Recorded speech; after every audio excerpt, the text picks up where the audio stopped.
McLaren Formula One driver Daniel Ricciardo has spoken to both his 2023 replacement Oscar Piastri and Piastri's manager Mark Webber. Webber, who made way for Ricciardo at the Red Bull team back in the day, helped orchestrate Piastri taking Ricciardo's seat at McLaren after the end of this season. Ricciardo, in the second year of a McLaren stint that was supposed to be at least 3 years but has desperately not worked out, was convinced by McLaren to agree to a settlement to end his contract early, and it was subsequently revealed that the Woking-based team was, in fact, in advanced talks with Piastri, and even had signed a deal with him well before Ricciardo's exit was agreed. Though the impending split between Ricciardo and McLaren has been billed as mutual, it's been very clear that Ricciardo did not initiate it, and has struggled to come to terms with how everything unfolded.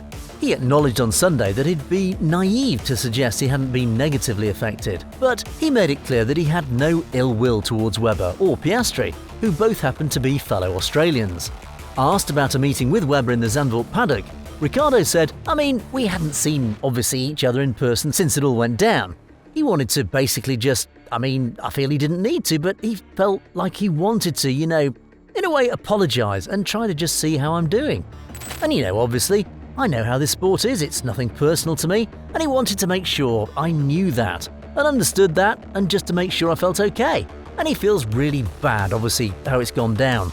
And obviously, how things are put out there in the media and that. Ricciardo then revealed that he'd also touched base with Piastri, seemingly of his own volition. Obviously, I wanted to wish him well. Obviously, what we spoke about is private, but also it doesn't bother me saying it that I wanted to tell him that there's no hard feelings. Because if there's no communication, you never know what someone's feeling or thinking. He's a lot younger than me, so I don't know maybe how he feels. If he's nervous to reach out and see how I'm doing. I wanted to make sure that it was clear that I understood his position and have absolutely no hard feelings. So yeah, that was good. I think it made him feel better, and I think it was the last thing he wanted, to have some weird tension between a few of the only Australians that have ever been in the sport.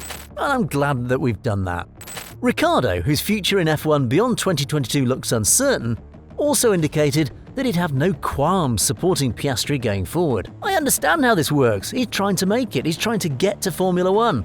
And this moment should be also really big for him.